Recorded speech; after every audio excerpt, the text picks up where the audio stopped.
important thing to analyze in adult deformity. That is certainly true, but how do you do it? I'm going to try to give my views on how to do it in 12 minutes. It's kind of a complicated area. I try to simplify it because this has been talked about for 10 years by particularly French spine surgeons. It is not as complicated as the French often make it, I think.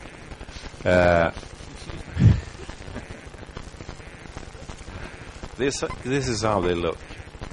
They lean forward like this, and they are painful. Life like this is painful.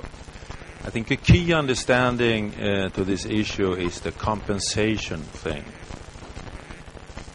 And to understand that any kyphotic deformity in the spine leads to the necessity of compensation. And you can either do this in the spine or you can do it in the pelvis.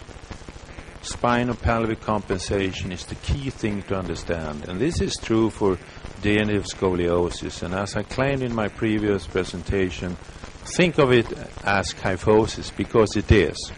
If you think about scoliosis, scoliosis is a rotational deformity. And if you have a degenerative scoliosis, and it's always in the thoracolumbar or lumbar spine, always. It's never in the thoracic spine. And if you have rotation of the thoracolumbar or lumbar spine, it rotates from the sagittal plane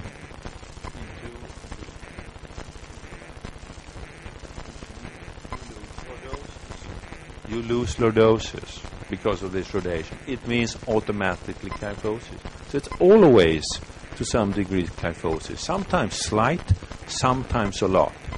And what does the patient have to do when they go into kyphosis? Any kyphosis. Compensate. They have to compensate. They have to compensate somewhere above, below, or in the hip joints by pelvic retroversion. When you understand this, the whole thing becomes simple. In fact, there are three types, basic type of sagittal spinopelvic alignments. The normal thing, which is pretty unusual. It's compensated imbalance, which is, sorry about this.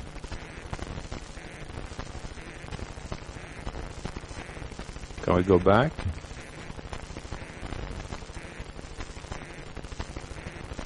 Can you go back a couple of slides?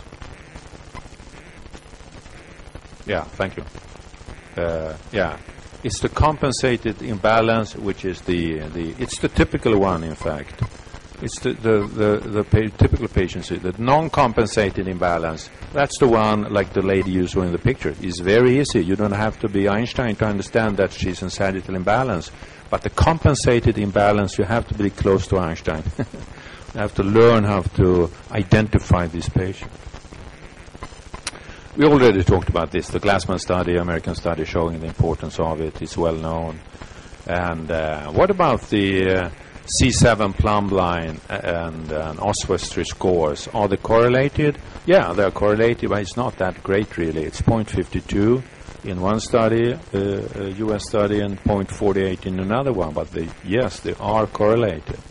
And I'm going to talk on why not the correlation is not stronger in a little bit. You can have the sagittal balance measured in a number of ways. You can have to the left. You have the C7 plumb line, which is the most common one, and in fact, I think that's for me the best one. It's very easy. You don't have to see the hip joint, in fact, or you can use the T1 spinopelvic inclination, theoretically a little bit better, but in fact, it does not correlate better to the ODI than the C7 plumb line, 0.52. So from practical purposes, the C7 plumb line can be used perfectly well. And what is the C7 plumb line? It's here. You can all see it here. It's the red thing here. You take the tip from C7, not always so easy to see. Draw the vertical down. And if it's less than 5 centimeters in front of the posterior corner of S1, it's called balanced. It's not really the whole truth. And I will show you, this is not sufficient for an adequate analysis of sagittal balance. This case is obvious. From an analytical point of view, it's anybody could say that this patient is in sagittal imbalance. C7 plumb line way up in front. You just have to look at the patients. You don't really need any measurements. But what about this patient? Is this patient balanced?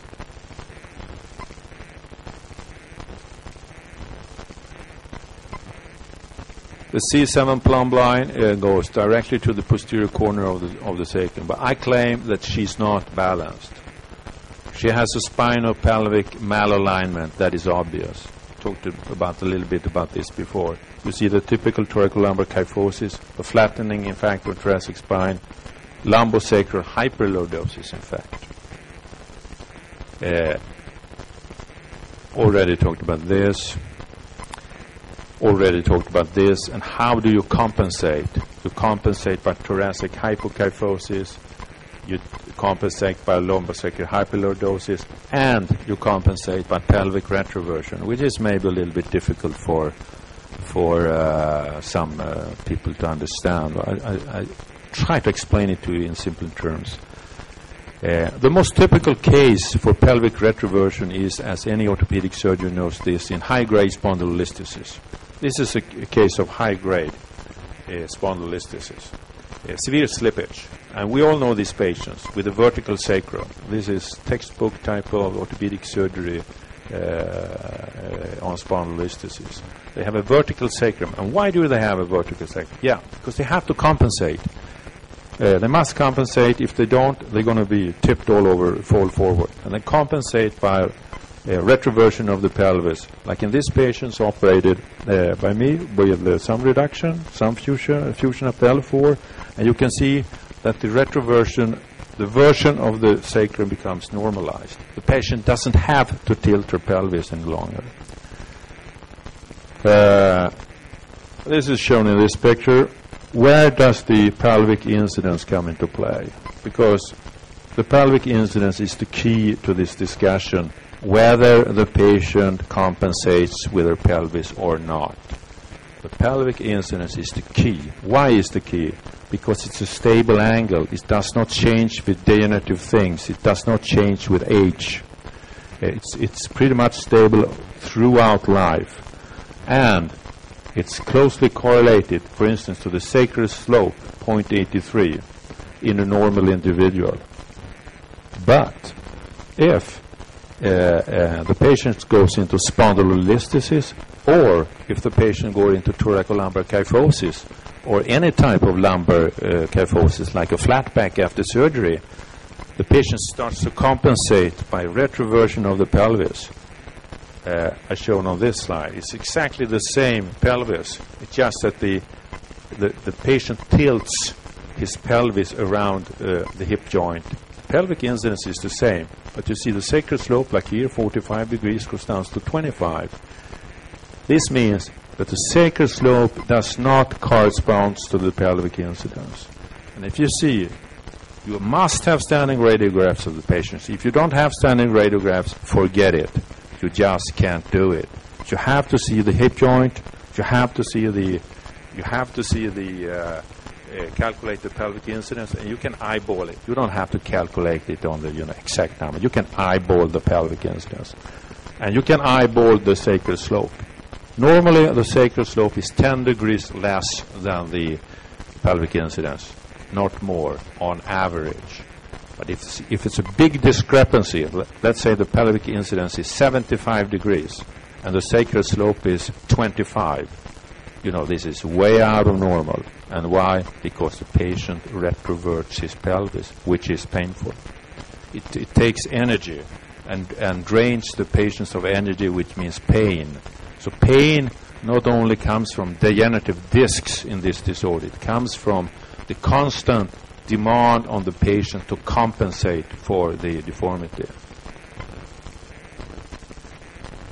Clinically, you just look for the vertical sacrum. Look for the verticality of the sacrum. If it looks very vertical, look at the pelvic incidence. And if they are disproportionate compensation, C7 plumb line may be completely normal, because patient compensates. Still, you have to increase the lordosis because patients, to relieve the patient for the compensatory demand. Okay, so we have the compensated imbalance. The patient stands erect with straight legs, C7 plumb blind normal, and you may say this is a balanced patient. It may not be. He may have a vertical sacrum, he have a lumbosacral hyperlordosis and thoracic hypokyphosis. He's compensating. You must not fuse this patient into his position he is in. You have to increase the lordosis, because if you don't, you actually fix the patient in a kyphotic deformity. And actually you make the patient worse. This is why a lot of these patients are made worse by surgery. We all know this. Many of them, after a year or two, they come like this. Okay for the first year because they have the energy to stand erect. But after a while, they go into kyphosis because you failed to understand the basic mechanisms of the spine. You can do this with one PSO, like in this case here.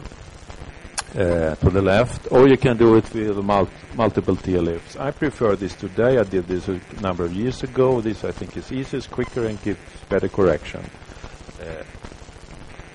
You can do like Cody Bünger suggested, Smith-Peters and osteotomies. I don't really agree with Cody in this matter. We often disagree for that part.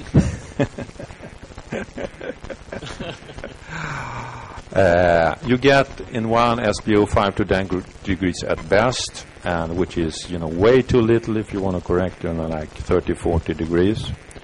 So yes, you can use it, but don't expect to get too much.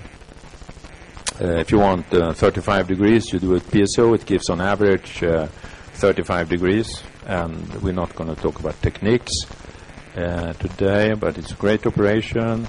Put in the rod and bend it down, and the bending of the rod is very important. The way you bend the rod is the way the spine is going to wind up. So you have to bend the rod correctly.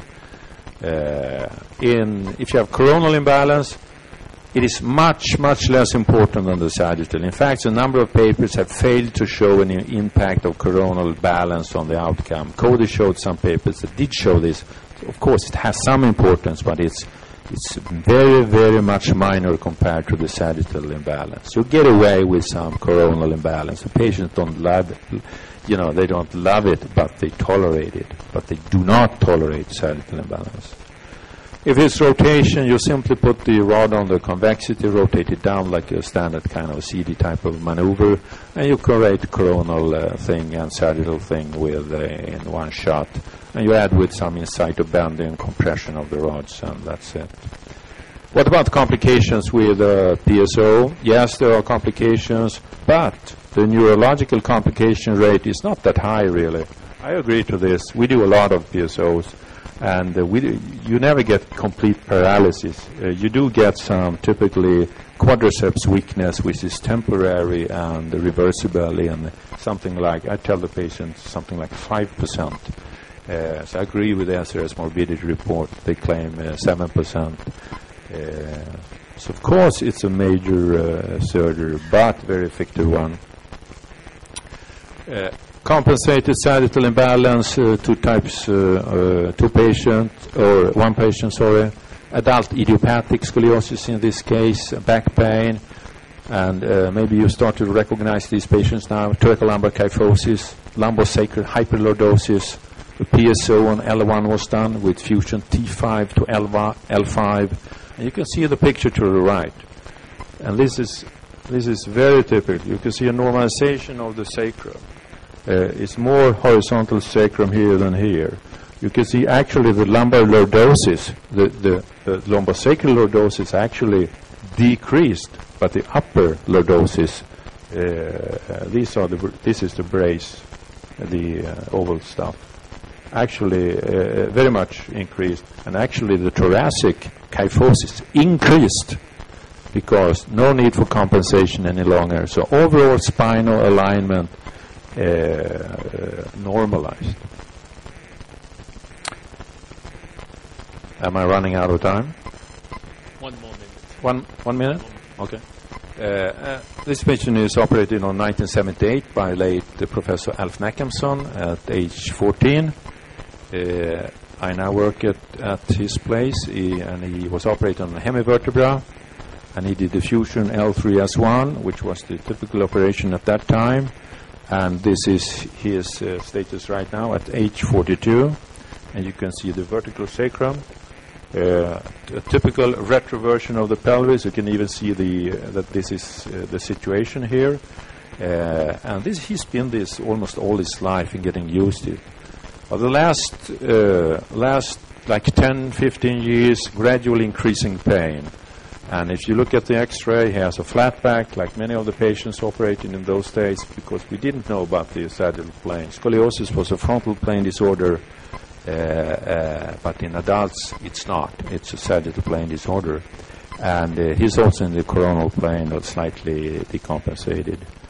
I did a PSO on L3, the level above the hemivertebra. Did use an anterior cage for support because of took away a lot of bone. A fusion T11 to S1. And you can see him here, 6 months passed up, and the patient was so surprised and actually asked me what I actually did. I explained it to him, of course, before, but actually what actually did you do? Because he could only walk like 1 kilometer before surgery because of very tired in the back and pain, and now in the sagittal normalized profile, unlimited walking distance. The patient's word was magic. I'm not sure if this would hold out long time, but at least very good short-time result.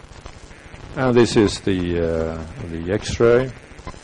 You can see again that actually the thoracic kyphosis is increased, lumbosacral is lordosis generated, and the global spinal alignment